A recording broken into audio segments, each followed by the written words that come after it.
Alright lads, so tomorrow morning we are finally getting the new mid-month banner for the month of April, a new Fierce Battle Rukia, and finally a new Fierce Battle Aaroniero, this time wielding the powers of Cayenne. I'll be honest right from the get-go, I don't think this banner is worth summoning on, unless of course you are someone like me that is a big fan of Aaroniero or Cayenne, and of course also Rukia. However, since it is a new banner, I still want to talk about the value this banner does bring, especially looking at the two new characters coming to the game in less than 12 hours time. I for one though, I'm very happy that this banner is actually finally in Brave Souls. It's one of the better fights for Rukia's character, and definitely one of the better fights from the Wakamundu arc, and it seems like I'm not the only one that does share that opinion, given that it was ranked second as the best Bleach fight that did consist of Shinigami characters. We're having a closer look at the new characters. First up, we have Rukia. She's going to be a melee and normal attack character designed for the melee Espada GQ, which I think is definitely noteworthy here, given that there's not that many options. Like, literally, besides Rukia, we have two options in the form of Fierce Battle Renji and also Party Time Aizen. Now, Party Time Aizen is definitely a great character, does pale in comparison when compared to Rukia, but he's also a limited character where you most likely won't have him or many dupes of him. Fierce Battle Renji's damage output is on the lower side, given that he was released over 4 years ago, so it was about time we finally got a new character like Rukia. So because Rukia wants to be used in the melee Espada guild quest, of course the biggest thing about it is her normal attack damage, and it is actually pretty high, given that she does have Flurry +1, which gets increased to Flurry +2 in guild quest content, shows a 30% bruiser with an additional 30% normal attack damage as her soul traits, and then most importantly, she does have a team party buff where if you are a Soul Reaper character, so it's not tied to attributes, it's actually tied to affiliation, which I definitely prefer. If you are a Soul Reaper, and this of course does go for herself, you get 20% more normal attack damage. That's not all though, because she does have an extra 30% kill effect, which gets increased to 50% in guild quest, and then an extra 10% melee damage, which again gets further increased to 30% in guild quest content.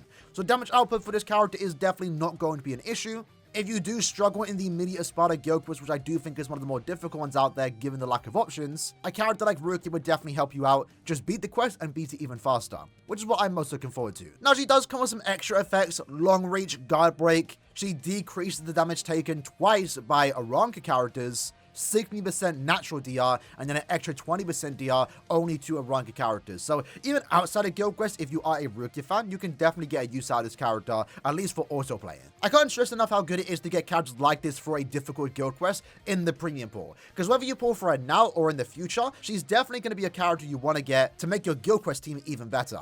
It will help you get the orbs and potentially help you clear faster if you do care about your clear times. She's a fairly simple character, doesn't do anything super crazy, but she knows exactly what she wants to be: a melee normal character for the Espada guild quest. For our second character, of course, we do have a Fierce Battle Aaroniero, and I would love to glaze this character and say why he's actually a really good character. Unfortunately, that's not really the case. He does have some value, given that he is a super Linkswap farmer, especially through the soul trait, which does offer +5 power super Linkswap potions, and this essentially makes it so you can turn any super Linkswap farmer into a +10 super Linkswap farmer, or likewise, you can make any speed character like Yachiru, for example, a now super Linkswap farmer. The link itself definitely does have some value, and it also goes for himself and allows him also to farm +10 super Linkswap potions per run. Now, of course, Inheritance Trials is quite the difficult quest, and the way you get through this quest super fast is either by 1, inflicting stat summons more often than not, and also 2, most importantly, Pierce Iron Skin. It's what makes characters like Thousand Year Battle Senjumaru and also Tensei Zangetsu one of the best farmers in the game.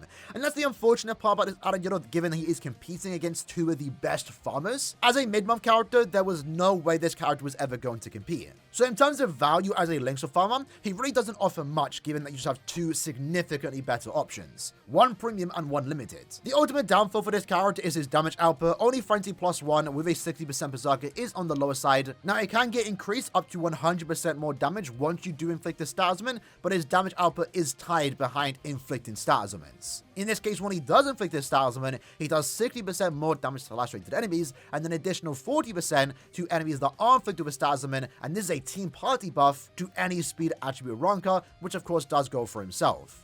He does have an increased chance to inflict stat summons, so as a farmer, if this character was maybe released a year ago, honestly would have been very solid. As a mid-month character though, he was given Havoc, so he does have good range, overall good strong attacks too, and he's going to play fairly smooth. Just the biggest downside to this character is going to be his damage output, and again, considering that we have significantly better options, you're going to have a hard time actually using this character. And realistically, the best way to describe this character is that he is going to be a super Linkswap potion soul trait, which again isn't a bad thing, considering that he is a premium character. Getting Having more characters like this are going to be good because it adds more value to farming summon tickets, which I recommend saving all your tickets till the 9th anniversary. Now, there is some potential of Aaroniero as a support character, since he does offer 40% more damage to speed attribute Aronkas once you do inflict a stat summon. This does allow him to pair well with someone like Mila Rose, for example, who is the go-to Linksa farm in epic raids, where she gets stronger the more Aronkas that are in your lobby. And Aaroniero being a Aronka allows Mila Rose to do more damage, but likewise, since both Mila Rose and Aaroniero can actually inflict lacerate and want to inflict lacerate,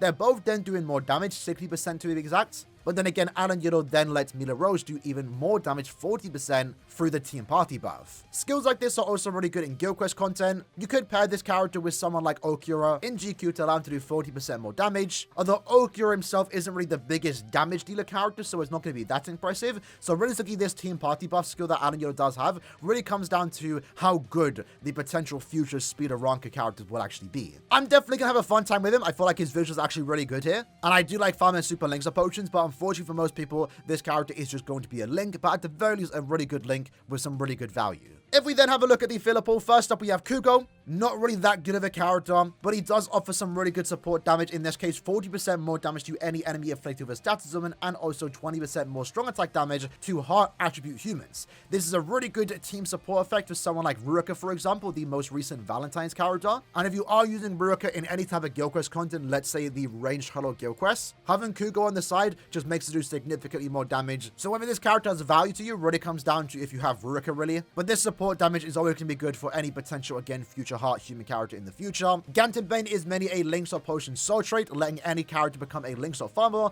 or turning any links or farmer into a plus 10 links or farmer and a plus 15 links or farmer for a character like Mila Rose. Saruchi is quite mediocre, but you can use it in epic raids to farm links or potions and also 30% increase on droplets. Most important though, she's mainly a droplet link just to get an extra 30% droplets. Abirama is going to be used in the melee captain guild quest, overall a solid character for that particular phase. Segunda Tapa Okura is a very similar character to Rukia in the sense that he wants to also be used in a guild quest phase, in this case the ranged captain guild quest, where there aren't that many options, and having him paired with someone like Neliel and also Bambietta makes for a really good team where you'll clear the quest significantly faster. But having Okura on your team definitely is good. I think every account at least wants to have him once. Shinji is a character you're really only going to use in the rare Senkamon stage, but definitely in guild quest if you do own a character like Macy and of course also Yatsuru. The benefit with this character is that he does increase the speed captain's attribute strong attack damage by 20%, and any way to increase a character like Unohana's damage output is always going to be good, and that's why he's a really good support for Unohana. Likewise, you can also use an SA2 debuff effect, lowering the enemy stats and allowing you once more to do more damage,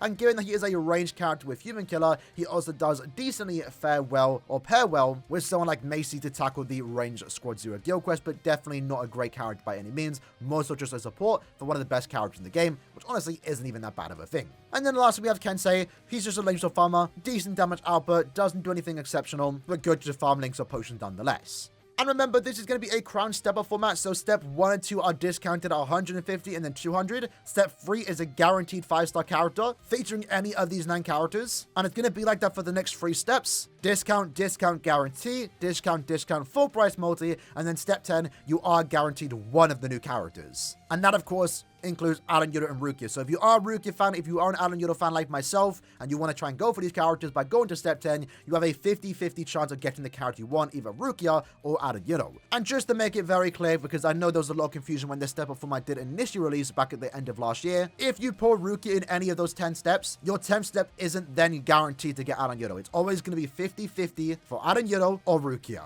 But after that, it then repeats itself all the way to step 11 to step 20, and then of course 25 does guarantee your character of your choice, Aaroniero or Rukia. My advice is obviously to skip this banner. With all the limited end of month 1,000 Yabata banners, this upcoming end of month is going to be no different. It's not really worth pulling for characters like this. Aaroniero is a super links to potion soldier, and Rukia is the best NAD character for her guild quest phase, but it's characters like this that you would rather get later on through summon tickets in the future, or wait for them to become fillers sometime in the future, and it won't take too long given that they are premium characters. At most, because I understand the best way to play this game is to summon for your favorite characters, if you do decide to summon this banner, which again I don't really recommend it, I would say at most do 10 steps. Go to the step 10 where you're guaranteed Aaroniero or Rukia, take the chance 50-50. If you get the character you want, great, you back out, you're done. If not, don't go any deeper than that, because the way this stepper format is designed is for you to keep going, because every extra step you have a good value, right? If you do step 1 and 2, you're discounted, where the next step is guaranteed. And then after that, you have 2 more discounted steps. And then you do those 2 discounted steps, and now you're almost halfway into the rotation. You're guaranteed a 5-star. At that point, you might as well go to step 10. So my summon plan, because I know a lot of you lads want to know if I'm going to be summoning this banner. Of course I am, but I only plan to go to step 10. Of course, I'm an Aaroniero fan. I would love to get the character, but I also do want to say for some of the better and hype characters in this game, like 1000 Year Blood War, likely this upcoming end of month banner. But since I can afford to go to step 10 and still have enough to go step 25 by the end of the month banner, that's my plan for this current month worth of summons. One thing that, of course, keep in mind, if you have no rush to summon, you don't need to get these characters day number 1. The banner itself is here up until the end of month banner. So on the 26th, we are going to find out what the end of month banner is. So literally less than a week, we're going to find out what the end of month banner is. So at that point, you might as well wait to see what it is going to be before decide to summon this banner. But I am quite confident most lads will skip. This is more so just for those fans that are maybe really tempted to summon for their favorite characters. Even then though, if they are your favorite characters, sometimes you don't need to get them on release, right? It's fine to get them later on. Truth be told, I'm only summoning because I'm a content creator. If I wasn't doing content creation, I probably would wait and try and get this character later on, because you're pretty much guaranteed to get the premium characters later on, right? That's how it usually goes. I skipped this banner in particular, and I ended up getting all the characters max transcended in the course of a year, without even ever pulling on their banner. But either way, I don't think many people are summoning on this banner. If you are, good luck on your summons. Again, I will be summoned tomorrow morning. My plan is again to go to step 10, where hopefully I can get Aaroniero, because if I go to step 10 and only get a Rukia, man, would that be super disappointing. But again, I'm not planning to go any further than that, because my also plan is to then wait and see what end of month is. If end of month is very disappointing and something I don't care about, then maybe I'll go back in and summon more on this banner. But overall, I think Aaroniero and Rukia provide some decent value, but definitely not characters you need to get right now. Definitely wait to see what end of month is going to be. Either way, hope you guys enjoyed this video. See you guys next time. Take care and peace.